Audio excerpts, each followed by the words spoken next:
I'm gonna be honest, I don't necessarily think that one stream of income is really a feasible plan anymore, and I'm gonna talk about why. Hey friends, I'm Sarah, also known as Budget Girl here on the internet, and today I am talking about my 7 streams of income.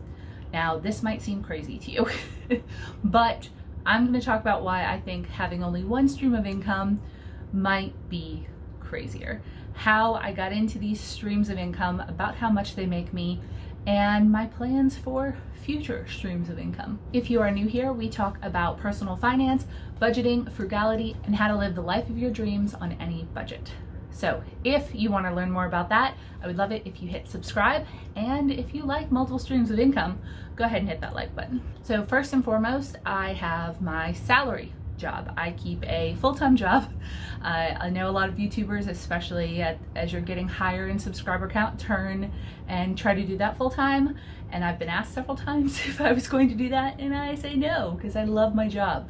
I'm actually at work right now. I'm on my lunch break. This is my office at Texas A&M University, and I make $50,000 a year here as a communications coordinator. And what that means is that I help run the social media for one of the colleges at TMU, and I do some photography and writing and some other media work for them. I am extraordinarily happy with the salary, and especially the benefits that are associated with technically having a state job like this. My insurance is completely paid for. They have a great retirement program. And they treat me really, really well here. So I'm thrilled about that. If you've been around for a while, you know I have not always been thrilled by my employment situation. I used to work as a reporter and then as an editor-in-chief of multiple newspapers, and I never made this much money doing that.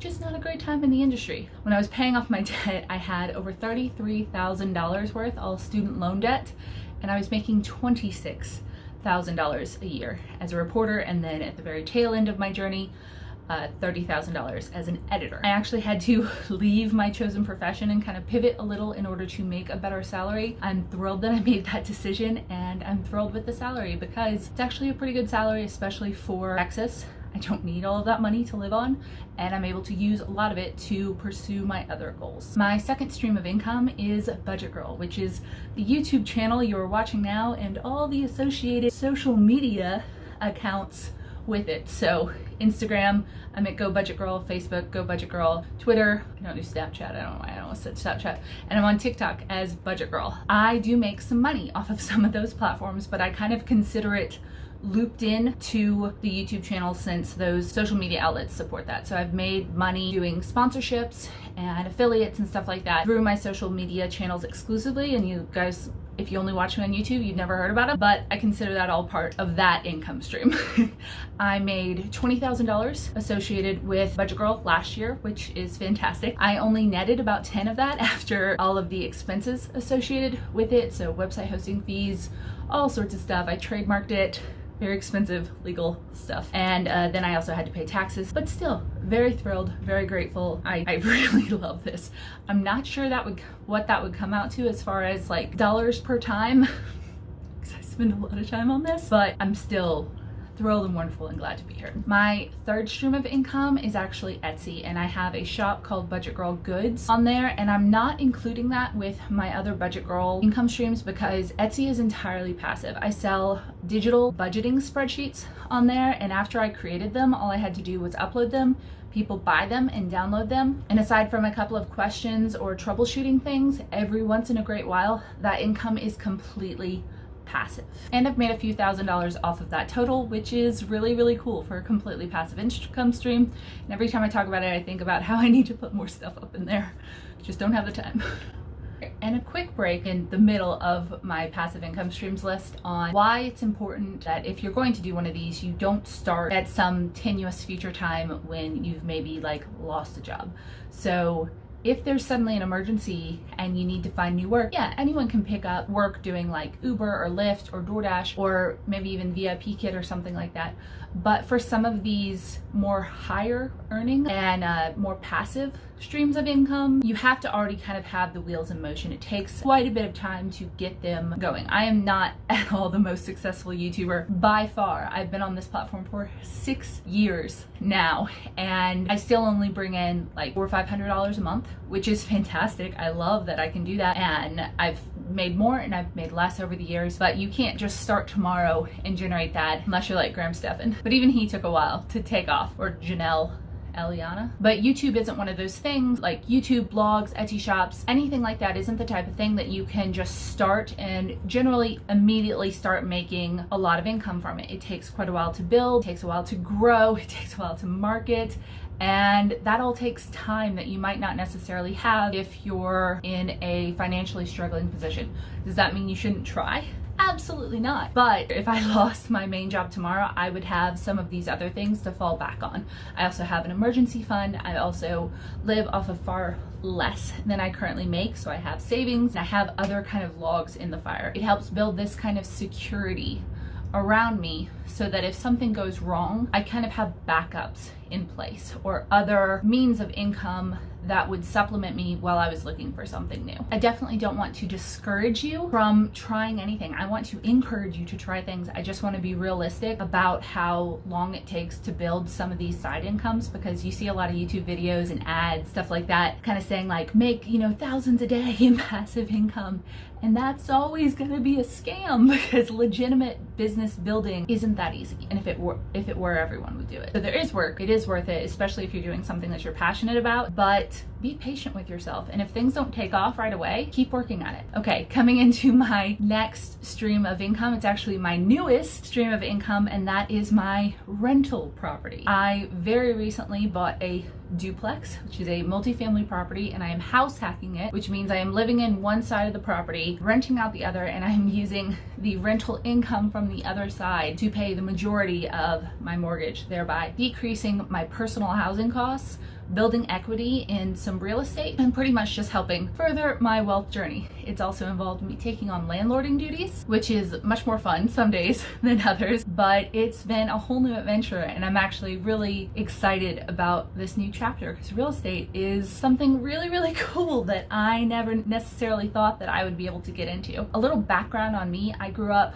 kind of lower middle class. My dad was military, my mom was stay at home, and we never really took vacations. I always had everything I needed, and I'll always be super grateful for that. But neither of my parents were entrepreneurs. We never really had discussions about money, and I was left on my own to pay for college, and I kind of like went out into the world knowing nothing about money and had to then figure it out myself once I graduated from college and had to pay off all that debt and going into a industry, journalism, that is not the highest of paying. So, fortunately, I was able to pull myself out from that student loan debt. I have been able to find myself a great career, find other avenues of income generation, and I really, really love my life. And one of the next steps for that will be to buy more property eventually, rent out both sides of this duplex, and kind of continue that cycle, so I'll constantly have my money tied up in things that are making me more money, which is so exciting, so freaking exciting. All right, and my fifth stream of income is actually my investments. Now, what I mean by my investments is about my retirement investments. Those are growing and compounding. They are contributing to my wealth overall. I invest fairly heavily in index funds, and I do some single stocks, so that's not my favorite just because I don't love playing the markets, but those stocks and index funds return me dividends, and I also get to see an increase in wealth through the overall growth of those companies that I invest in. So that money I don't really touch. I just contribute regularly, which is the key to winning with money and investing, is to invest early and often and to not try to time the market. I didn't pull anything out when the crash hit. I'm not doing anything now. I'm just continuing those automatic investments. And here you can actually see my 90-day portfolio balance change was just over $3,000. I can make sometimes $30 a day on this, sometimes $80 a day, sometimes more depending on the markets, but I don't actually pay that much attention to it because it's just out there building me wealth. Just a note, I'm not actually going to count any savings interest accumulation as a stream of income, though some people might, because it's so marginal, it barely matters. I do keep a fairly large amount of cash just in the bank in savings accounts. My emergency fund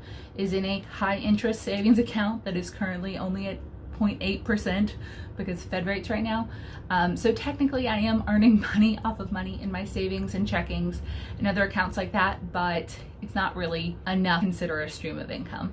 But that is technically making me money, and far better than being charged interest on money that I owe someone. My sixth stream of income is actually from my website, budgetgirl.com. This is a fairly small amount of income. It's barely enough to pay for hosting and website fees, but I do have ads on my website from a couple of different organizations. I have some AdSense ads on there, and I have some from media.net. I don't quite get enough traffic to my website to be able to apply for the higher earning ad placers. That is a long-term goal for me. I want to be able to have enough visits per month and clicks through per month that I can make more money off of all the wonderful free content that I offer on my website, budgetgirl.com. And that is something that I just haven't really been able to focus too hard on really accumulating. You know, I get a lot more website views when I offer freebies and stuff like that, but my life is very busy, if you couldn't tell. So it is there. There's a lot of good content there. There's a lot of free stuff there. And one day, hopefully, I will be able to crank out enough stuff that I can get a higher view count and therefore qualify for higher paid ads. Longer term goal. Okay, and my final stream of income, though looking up the numbers for it just made me realize I do have one more that I'm gonna kind of loop in with this. And the final one is affiliate income. Now you might hear some other YouTubers or influencers talk about ads that they're putting on, and if you use their link or use their code, they might get a kickback from it. If influencers that you're following are not disclosing that, there is a problem, because we are definitely making money off of those. I personally have a rule that I only partner with companies that will save my viewers money, because I am not going to advertise and try to help people take advantage of my friends. And I consider you guys my friends. So I have partnered with several people before, and either as one-time sponsorships, which was up in just YouTube income, but affiliates is more of a continuing thing. I'll give you an example. So my Amazon store is considered an affiliate. So I've filled my Amazon store with all these things that I like and use. And if you follow a link when I talk about it and go click on it and buy it, I get a small amount of the purchase at no cost to you. That's considered an affiliate income. Another way to do it would be Ebates. We've talked about Ebates and Ratukin here before. I always have a link to them down in my thing. It helps you save money when you shop online. I personally use it every single time I shop online. And if you use my code to sign up for Ratukin, I get like $20 and you get like $20 or $10 or one of those two for each of us. You might get 20 and I get 10, but by using that link, I get credit as in actual physical money for referring you to their organization. And there are a lot of companies set up like this. I actually only partner with ones that I've vetted and really agree with. I could make a lot more money on Budget Girl if I was willing to represent some not so helpful companies. And I get emails every single day from people wanting me to shill for them, and I look into it and I'm like, I would never use this myself. I would never recommend this to a friend. Why on earth would I recommend it to my viewers? So that is another way I make income. I should make more on it, but I can tell you, I'll just tell you, I've got my 2019 tax thing organizer here. In website AdSense, I made $66 last year, which was not enough to pay for hosting. From YouTube AdSense, I made $9,592. And from doing sponsored videos with Glasses USA, I made $2,183 last year. From media.net, which is another website ad thing, I made $158. I did some money coaching, which is the one stream of income I just remembered that I forgot about. And I do that very rarely because I do believe that my time is valuable and I want to help as many people as possible. And I can usually do that more through making videos that more people can see than just working one-on-one with someone. But I made $825 last year off of that. Amazon Associates, which is the store I was just telling you about, I made $187 last year off of that. On Etsy, I launched my shop in December of last year and I made $124, which is awesome. And on Ebates, I made $416 last year. And then I have an other category for other affiliates, sponsorships, stuff like that. I made $1,100 last year. So that is pretty much all of the kind of external funding that I got last year. Some of that requires more work than others, obviously. Etsy is honestly my favorite side hustle right now because I just get little alerts that someone bought my $6 budgeting spreadsheet and I don't have to do anything. And I feel like I am helping people and providing a good service at a reasonable price, and it's just money in the pocket. I would love to know what you do for side hustles and for your income streams. I do have some goals that I want to eventually do. Specifically, I really want to buy a little travel trailer or a tiny house and convert that into an Airbnb, which I could then make continuing money on. I want to own more rental property. I eventually want to have maybe some courses or a book that I could sell with some of my work in it that I could make some continuing income off of. And I would also love to sell maybe a little bit of merch or some plant affiliated things, because that is another love of mine. You can see one of my plants in the background. So I've been doing a little bit of that, and I've previously done some horse trading, which is buying things to sell at a higher price, but that hasn't interested me so much anymore. But furniture flipping also kind of interests me. I don't know if I'll have time to do that, because it is a game of balancing how much time you have and how much money the payoff will be. Fun. I would love to hear what your income streams are, how many you have down below, and I hope you have a wonderful day. Please like this video if you want to root me on, as I hope for eventually 10 streams of income, and I will see you guys next time.